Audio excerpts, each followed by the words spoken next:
এখনকার বেশিরভাগ মানুষের রিলেশনের মধ্যে একটাই প্রবলেম, যে তার প্রিয় মানুষটা তাকে ছাড়া অন্য কারোর সঙ্গে কথা বলছে, অন্য কারোর সঙ্গে রিলেশন তৈরি করছে। আর সেই মানুষগুলো সামনের মানুষটাকে এত বেশি ভালোবাসে, তাকে ভুলতে পারছে না, তাকে ছাড়া থাকতেই পারছে না, বারবার তার কাছে রিকোয়েস্ট করছে, তার কাছে কাকতি মিনতি করছে।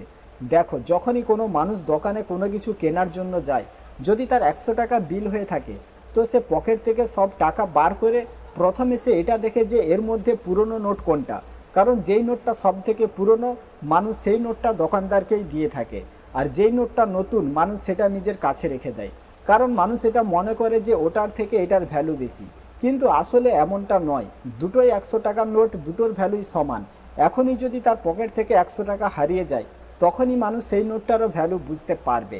অ্যাকচুয়ালি ভাবতে গেলে পুরনো নোটটারই ভ্যালু বেশি, পুরনো নোটটাই বেশি সময়ের কাজে লেগেছে। সেরকমই তোমার প্রিয় মানুষটার কাছেও তোমার ভ্যালু সব থেকে বেশি।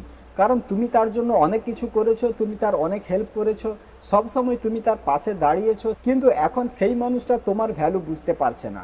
সেই জন্য সেই মানুষটাকে তোমার ভ্যালু রিয়েলাইজ করাতে হবে। আর তোমার ভ্যালু সে তখন রিয়েলাইজ করতে পারবে যখন তুমিও তার জীবন থেকে হারিয়ে যাবে। আমি এটা বলছি না তার জীবন থেকে পুরোপুরিভাবে দূরে সরে যাও, সারা জীবন তার সঙ্গে আর যোগাযোগ করবে না, এরকম নয়। কিন্তু কিছুদিন তো তুমি তার জীবন থেকে দূরে সরে থাকতে পারবে। কিছুদিন যখন তার জীবন থেকে তুমি দূরে সরে থাকবে, তখন সেই মানুষটাও তোমার ভ্যালু রিয়েলাইজ করতে পারবে।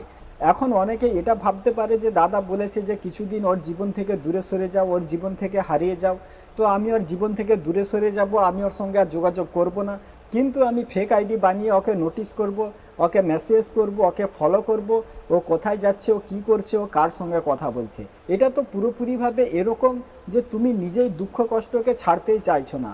তুমি নিজেই দুঃখ কষ্টকে তোমার কাছে টেনে নিয়ে আসছো যে তোমরা আমার সাথে থাকো, তোমরা আমাকে ছেড়ে কোথাও যেও না, আমি তোমাকে ছাড়া থাকতে পারবো না। তো এরকম করলে চলবে না, না তাকে ফলো করবে, না তাকে নোটিস করবে। দেখো, আজকে যে সেই মানুষটার জীবনে কোনো থার্ড পার্সন এসেছে বা সে অন্য কারোর সঙ্গে কথা বলছে, সেই মানুষটা এখন তার কাছে নতুন। আর সেই মানুষটা এটা মনে করছে যে ওর ভ্যালু আমার কাছে বেশি, আর তোমার ভ্যালু সে কম বলে মনে করছে। কারণ নতুন নতুন সব কিছুই মানুষের কাছে ভালো লাগে। সেই মানুষটা এখন তাকে অ্যাটেনশন দিচ্ছে, তার সঙ্গে ভালো করে কথা বলছে, তার অনেক প্রশংসা করছে। আর সবাই এটা জানো যে মানুষ অন্যের মুখ থেকে প্রশংসা শুনতে অনেক বেশি পছন্দ করে। হয়তো তোমার সাথেও যখন সেই রিলেশন তৈরি করেছিল, তুমিও যখন তার প্রশংসা করতে, সেই মানুষটা অনেক পছন্দ করতো। কিন্তু যখন তুমি কন্টিনিউ কোনো মানুষের প্রশংসা করতে থাকবে, তখন সেই মানুষটা তোমার মুখ থেকে আর প্রশংসা শুনতে চাইবে না। সেই জন্য নতুন যেই মানুষটা এসেছে, সেই মানুষটার সঙ্গে কিছুদিন কথা বলতে তো তার ভালো লাগবে। হয়তো 2-3 মাস তার সঙ্গে খুব ভালোভাবে কথা বলবে, তো 2-3 মাস পরে সেই মানুষটাও তোমার প্রিয় মানুষটার কাছে পুরনো হয়ে যাবে। আর তখনই সেই মানুষটার আবার তোমার কথা মনে পড়বে, তোমার সাথে ভালো করে কথা বলতে চাইবে। কিন্তু এর মাঝে যদি তুমি তার জীবনে পড়ে থাকো, তুমি যদি বারবার তার কাছে রিকোয়েস্ট করতে থাকো, কারণ অনেকেই এটা জানে যে তার প্রিয় মানুষটা অন্য কারোর সঙ্গে কথা বলছে, তারপরেও তার কাছে রিকোয়েস্ট করছে, তাকে বারবার বোঝানোর চেষ্টা করছে যে দেখো, ওই ছেলেটা তোমার জন্য ভালো না, ওই মেয়েটা তোমার জন্য ভালো না, তুমি ওর সঙ্গে কথা বলা বন্ধ করে দাও, আমার সঙ্গে কথা বলো, দেখো আমি তোমাকে কতটা ভালোবাসি। তো দেখো ভাই, এভাবে রিকোয়েস্ট করে কখনো কারোর কাছ থেকে কোনো কিছুই পাওয়া যায় না। যদিও পাওয়া যায় তো সেটা ভালোবাসা হবে না, সেটা হবে ভিক্ষা। তো এভাবে তার কাছে রিকোয়েস্ট করা বন্ধ করে তাকে তোমার ভ্যালু রিয়েলাইজ করাও। নয়তো অনেকেই এরকম আছে যারা তার প্রিয় মানুষটার দুর্বলতা বুঝে নেয়, সে এটা জেনে ফেলে যে ও আমাকে ছাড়া থাকতে পারবে না, ও আমাকে ছেড়ে কোথাও যাবে না। আর এটা মনে করে সে দুজনের সাথেই কথা বলতে শুরু করে দেয়। তোমার সাথেও কথা বলবে, আর সে থার্ড পার্সনের সঙ্গেও কথা বলবে। তোমাকে বলে দেবে যে তুমি আমাকে কল করবে না, তুমি আমাকে মেসেজ করবে না, আমার যখন সময় হবে, আমি যখন ফ্রি থাকব, যখন আমার কাছে কেউ থাকবে না, তখন আমি তোমাকে কল করব, আমি তোমাকে মেসেজ করব। কারণ আমি বাড়িতে থাকি, তুমি যদি আমাকে কল মেসেজ করো, আমার বাড়িতে মা বাবা জানতে পেরে যাবে, আমার দাদা জানতে পেরে যাবে, সবাই আমাকে বকাবকি করবে, আমাকে চিল্লাচিল্লি করবে। তো তুমি আমাকে কল মেসেজ করবে না, আমি তোমাকে কল করব, আমি তোমাকে মেসেজ করব। এভাবে সে তোমার কাছে নিয়মকানুন তৈরি করে দেবে। আর তুমি শুধুমাত্র সেই মানুষটার অপেক্ষায় থাকবে, আর সেই মানুষটা তোমার সাথেও রিলেশন রাখবে, আর থার্ড পার্সনের সাথেও রিলেশন রাখবে। তো এভাবে কখনো কাউকে সুযোগ দেবে না। যদি সেই মানুষটা তোমাকে ছেড়ে চলেও যেতে চায়, তারপরেও সেই মানুষটাকে যেতে দাও।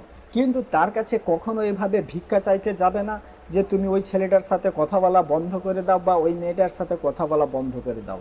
এভাবে দিনের পর দিন সেই মানুষটার কাছে তোমার ভ্যালু ডাউন হবে। তো কিছুদিন তার জীবন থেকে হারিয়ে থাকো আর নিজের হ্যাপিনেস শো করো, সোশ্যাল মিডিয়ার মাধ্যমে হোক বা যে কোনোর মাধ্যমে হোক। এটা দেখাও যে তুমি তার জন্য দুঃখ কষ্ট পাচ্ছ না। দেখো, একটা জিনিস বারবার বলার কারণ হচ্ছে মানুষ যখনই ভিডিও দেখে নিচ্ছে, যখনই কথা শুনে নিচ্ছে, তখনই এটা মনে মনে ভেবে নিচ্ছে যে আজ থেকে ওর সঙ্গে আর কথা বলবো না, ওকে আর কল মেসেজেস করবো না বা ওর কাছে আমার দুঃখ কষ্ট দেখাবো না। 2-4 দিন এভাবে থাকার পরে আবার স্যাড পোস্ট করছে, স্যাড স্ট্যাটাস লাগাচ্ছে, স্টোরি লাগাচ্ছে। তো এমনটা কখনো করতে যাবে না। সোশ্যাল মিডিয়ার মাধ্যমে নিজের হ্যাপিনেস শো করো। তোমাকে যখন সেই মানুষটা দেখবে যে তুমি অনেক খুশি আছো, অনেক আনন্দতে আছো, তখন আবার সেই মানুষটা তোমার সাথে ভালো করে কথা বলতে চাইবে। কারণ তখন সেই মানুষটা এটা মনে করবে যে তুমি তাকে ছাড়া কিভাবে এত আনন্দতে থাকতে পারো, কিভাবে এত আনন্দতে দিন কাটাতে পারো। এমন চিন্তা ভাবনা যতক্ষণ না পর্যন্ত সেই মানুষটার মাইন্ডের মধ্যে আসছে, ততক্ষণ পর্যন্ত সেই মানুষটা তোমার সঙ্গে ভালো করে কথা বলতে চাইবে না। তো সেই মানুষটাকে আবার তোমার প্রতি অ্যাট্রাক্ট করার জন্য নিজেকে হ্যাপি রাখা, নিজেকে ভালো রাখা অনেক জরুরি। তুমি তার জন্য যা কিছু করেছো সেই মানুষটার জন্য অন্য কেউ সেরকম কোনো কিছুই করবে না। আর তখন অবশ্যই সেই মানুষটা তোমাকে মিস করতে শুরু করবে। যেহেতু সেই মানুষটার সঙ্গে তুমি দীর্ঘদিন রিলেশনের মধ্যে ছিলে, সেই মানুষটাও তোমাকে ভালোবাসতো, তার সঙ্গে তোমার অনেক স্মৃতি জড়িয়ে আছে। হয়তো এখন সেই মানুষটা তোমাকে ছাড়া অন্য কারোর সঙ্গে কথা বলছে। তো আবার যখনই তুমি সেই মানুষটার জীবন থেকে হারিয়ে যাবে, তখন আবার সেই মানুষটা তোমাকে মিস করতেও শুরু করবে। ঠিক আছে, তো আজকের ভিডিওটা এখানে শেষ করছি। সবাই ভালো থাকবেন। ভিডিও ভালো লাগলে চ্যানেলটা সাবস্ক্রাইব করে রাখবেন আর ভিডিওটা বন্ধু বান্ধব বান্ধবীদের সাথে অবশ্যই শেয়ার